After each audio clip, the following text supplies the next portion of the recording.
Our next guest says that the government agencies, like the Centers for Disease Control and Prevention, refuse to follow the science, causing mass confusion. And now he's calling on Democrats on the Oversight Committee to open their eyes to these massive failures. Joining us now with the latest is the ranking member of the House Oversight and Reform Committee, Kentucky Congressman James Comer. Congressman, I know you wrote a letter to the CDC. What do you want to get out of them with this letter? What do you want to get out of a hearing with them?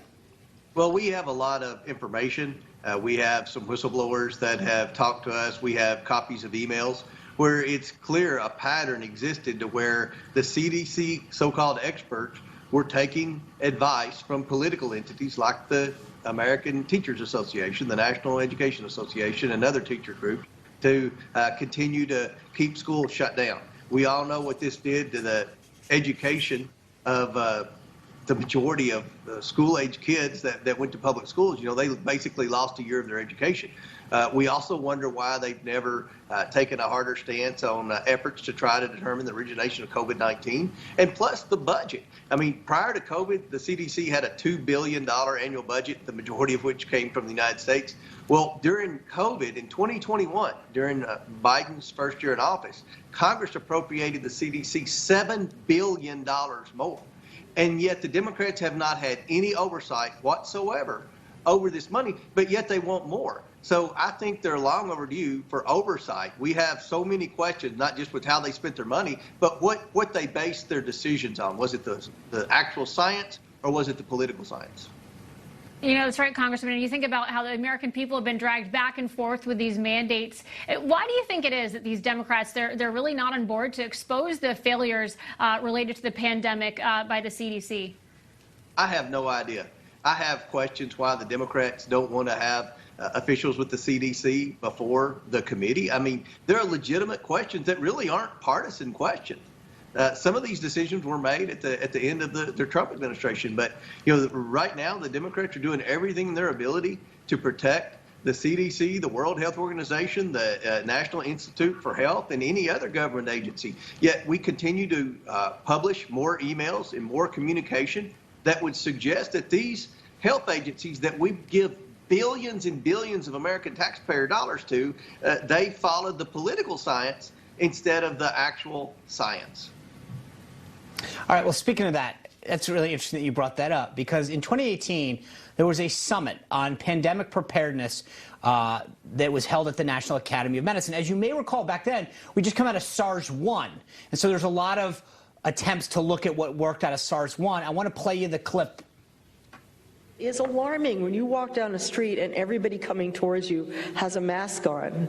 You definitely do social distancing. You definitely, it's just a gut thing. But did the mask really help them? Did the mask keep the virus out? Almost certainly not.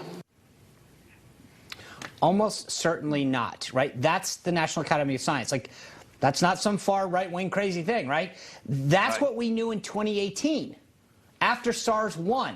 So it's so funny that the science and what we should have known after that 2018 pandemic and outbreak didn't translate to what we did during the coronavirus outbreak.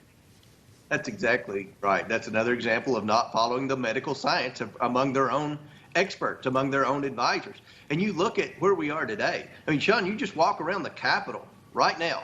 You can tell if a young staffer walking around is a Democrat or Republican, because if they're Democrat, they've got a mask on. I mean, it has embedded in the minds of these young people that they need to wear a mask. And we've heard from so many education experts how wearing masks have really deteriorated the development, the speech development of so many young kids. It's really impaired their learning ability.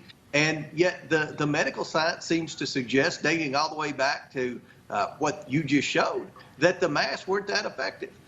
We've seen that on airports, we've seen that in schools, but yet the medical community, Dr. Fauci, Dr. Lewinsky, all of the medical community advising Joe Biden continue to want to say we need shutdowns, we need social distancing, we need kids wearing masks, we need virtual learning. Okay. And this has held America back. Speaking of that, Congressman, you know, you talk about the kids with the masks in schools for so long. I mean, how do you hold the government accountable for the damage that's been done to our kids? You know, a lot of school systems around America have decided, well, they need to have a repeat year. Well, I mean, what a shame to have to admit that you need to have a repeat year in school because they basically didn't learn anything during a whole year, because the CDC and our medical experts that we send tens of billions of dollars to annually came up with this racket that made this political science decision that they have to wear masks. It's a shame what's happened to our school kids, and yet they've never had to be held accountable. They've never had to answer questions in a transparent manner in the U.S. House of Representatives. That's right.